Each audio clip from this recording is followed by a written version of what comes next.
guys just launched a strategy here in 2020.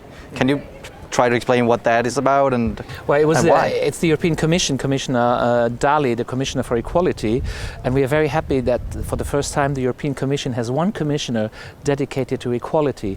And Helena Dalli, as the European Commission, launched the LGBTI equality strategy, and the European Parliament was very much in the preparation.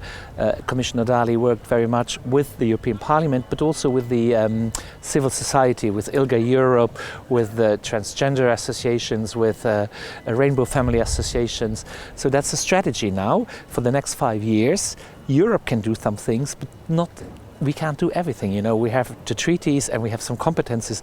So it's very important that this strategy also says member states have to have national action plans, and the Commission is monitoring them, and we are monitoring them. And therefore it's also important that members of national parliaments and the civil society in the member states push that this strategy is properly implemented. On the EU level, we will have two directives, which is two laws, major laws. One is to the recognition of families. You know, Commissioner Dalli and President von der Leyen said if you're a parent in one country, you must be a parent in another country. So this is about free movement, that's European competences. We will have a directive. And also something very important is that hate crime and hate speech, and also when targeted towards LGBTI people, will be added to the list of Euro crimes. And and this is European law, so member states must transpose it into national law. So these are two major legislative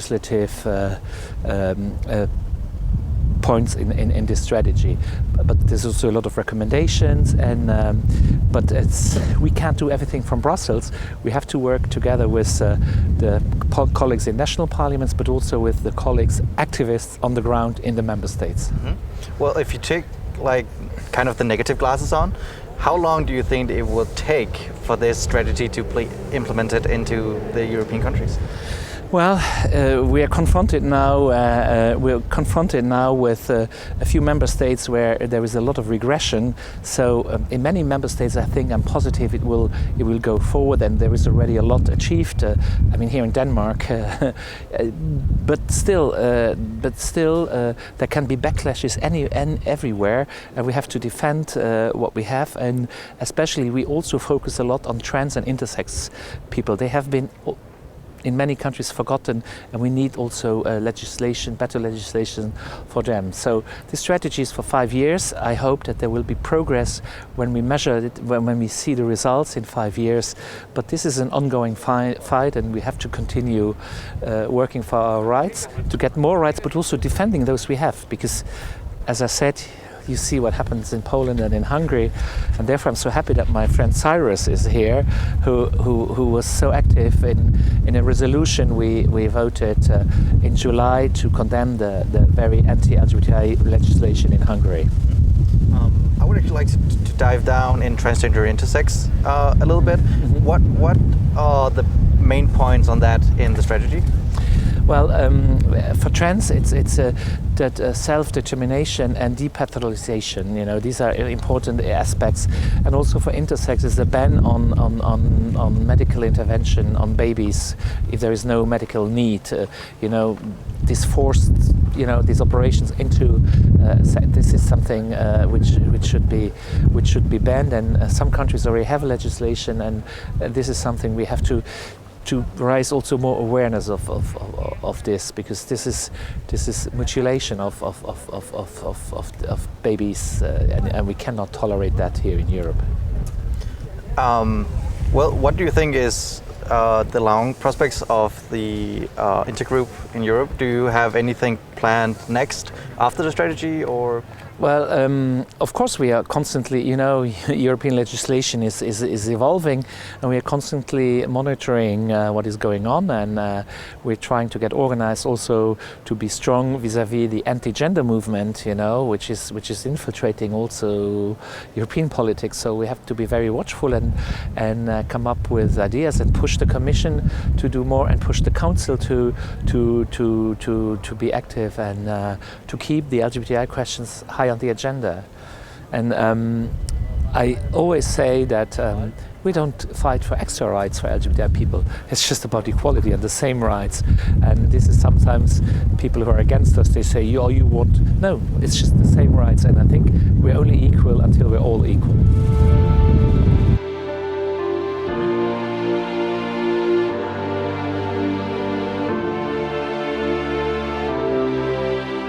Nick, when we talk about LGBT rights in Malta, do you think that there is any places where you guys can improve? Because actually you're number one on the ILGA list. Yes. So is there anything that you guys can do to improve? We always see a room for improvement. In fact, at the moment, Malta, the equality bill is being discussed. And we can experience, I even experienced it at the parliament when it was being discussed, where there are people in our parliament that want to modify it in a way that it won't give equal rights to everyone as it should be. So that's why I believe the fight it doesn't stop there. However, plus with human rights, I mean, to have rights from a legal perspective, it doesn't mean that it's eradicating homophobia. So education and legal rights go hand in hand. However, on the other hand, educating people but you don't have the legal basis doesn't make you equal as well. So I think these are the two issues. Homophobia in Malta still happens. Like, for example, whenever we do Pride on social media, you get comments like from the straight people say, "Oh, we need a straight Pride as well in Malta," But you have a straight Pride every day in your life. This is our week where we're celebrating it and we're making it out there. So yes, I think education so it's not just having the legal thing. This also needs to be helped with the education of the people and the general community. So basically information, education is where you guys can improve in Malta? Yes, I think so. And I believe there's always room for improvement. You can never say, I've reached enough. There's always. If it's not for one part of, like I said before, maybe the cis male don't have that many problems with homophobia, but there still needs a lot of education and information about the new pronouns. Even me, I'm a 52-year-old. I'm not familiar with some of the new pronouns nowadays, so I'm educating myself. I'm learning, and so education is always needed, and information. So you just mentioned it, like cis male might not experience anything. I think this is male.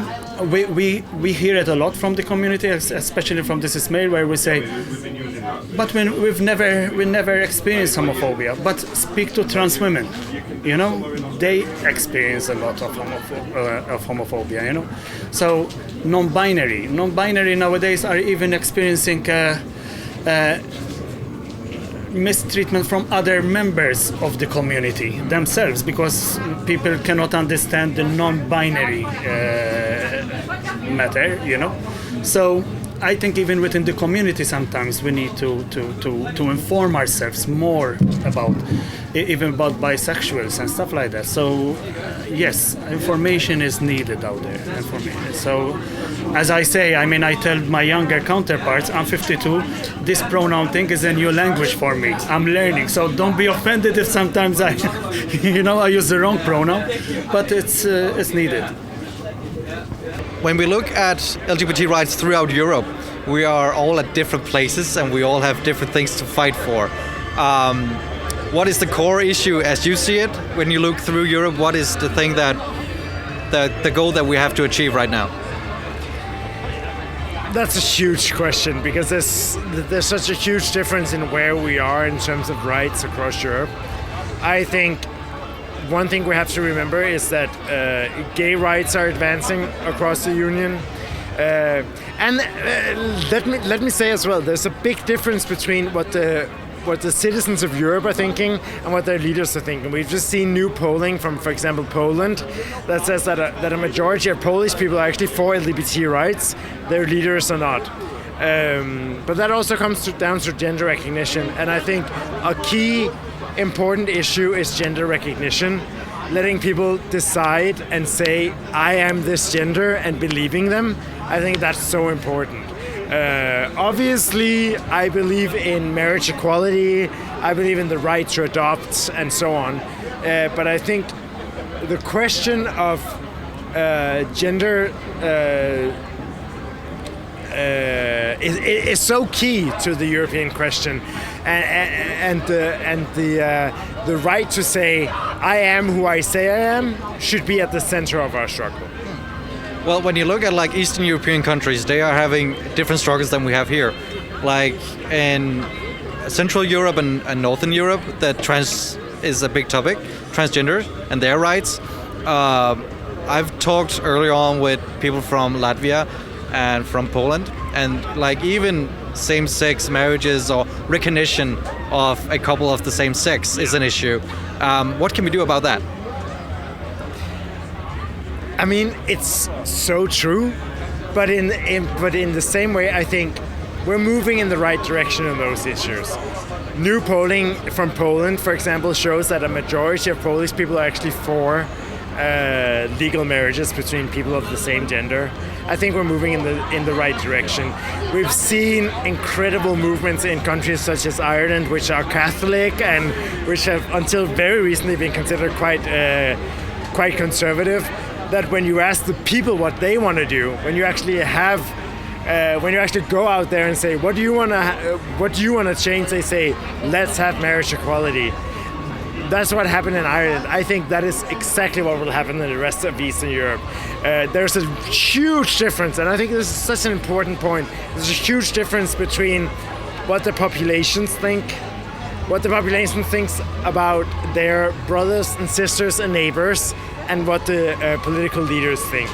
Unfortunately, there's not a connect here, because most Europeans are super tolerant of their neighbors. They respect their brothers, sisters, daughters, mothers and fathers who are LGBT. And I think that's the direction we have to move in. So do you think that we have to put political pressure on the leaders in these countries to make the leaders have the same recognition as like all the people in the countries? Oh, 100%. And I think it's happening already. I mean, I just had conversations today with members of the European Parliament, and I think we all know that the European institutions are putting a lot of pressure on some of these governments, from the Polish government to the Hungarian government. But this is also happening in Slovenia and Czechia. And I really hope, and I would encourage everyone watching, sort of contact their members of the European Parliament, to contact their national politicians and say, we will not stand for this. We have to change things. Because what is so weird to me is when you ask people across Europe, most people are for LGBT rights. And if they're not, they just don't care. I mean, people sort of go from we don't care to of course we support you. But this idea that Europeans are against LGBT rights, this is false. This is an idea that is peddled by right-wing governments who need some kind of idea of themselves to be in opposition to something. When the Polish president goes out and says that LGBT is an ideology, they are not people. That is bullshit. Look at this square. We are people from all over Europe. I could pick out tons of Polish people here. LGBT people are real. We exist in your communities, and we're here to stay. And we want to work with you. We respect you, and we hope that you will help us gain the rights that we are owed. Why is it to you that you feel the need to have all these equal rights throughout Europe? Well, I think for me, of course, the EU started as an economic cooperation, but I think also as a left-wing person, it has to be so much more than that. So having a union that stands for human rights, I think is really important, and who values like the values in general of equal rights as equal as the economic ones. So that's why I think it's just so important for our union to stay together. When we look at issues in like Poland, Hungary, what do you think that you as an EU politician can do to help out with that? Oh gosh, that's one of the difficult questions. I think, of course, some of the issues that we can, or some of the things we can do is taking away the economic support for the countries or the regions and supporting NGOs and civil society.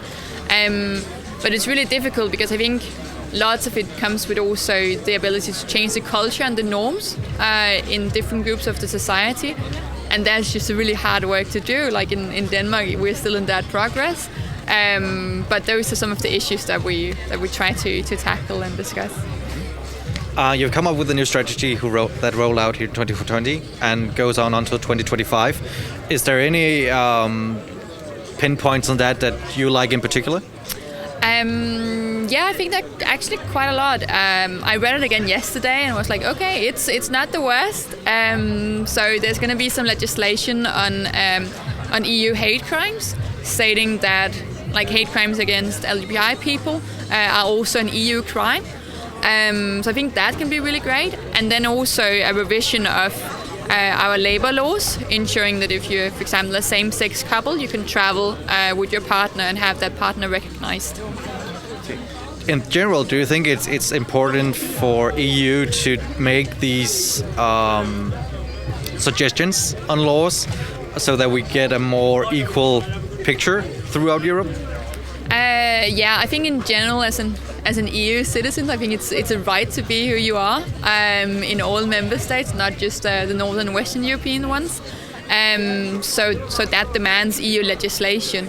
And of course, we have limited competence on some of it, but trying to push the member states also in those areas in regards to like protection in the streets, or if you go to clubs, or like the healthcare system and the education system, where we don't have the EU competence, but giving the best practices and pushing the member states is vital to achieve equality. Again, the thing that you put out is just a strategy. Have you guys any visions of employing laws to any of the European countries after this? Yeah, well, the two things I highlighted before on the hate speech and the labor movement, that's actual legislation. It's also the two only ones, as I believe, due to the lack of competence. And I think some of the issues, and of course there are lots of LGBTQI strategies, and we do strategies all the time, and some of them are just talk. And that's what we have to also fight, that it's not just stopping there, and that we actually also get real legislation on some of the other issues. I think one of the issues I hope we can tackle on an EU level is also like a ban on conversion therapy. I think that could be really, really good. Yeah, so there's still plenty of things to do.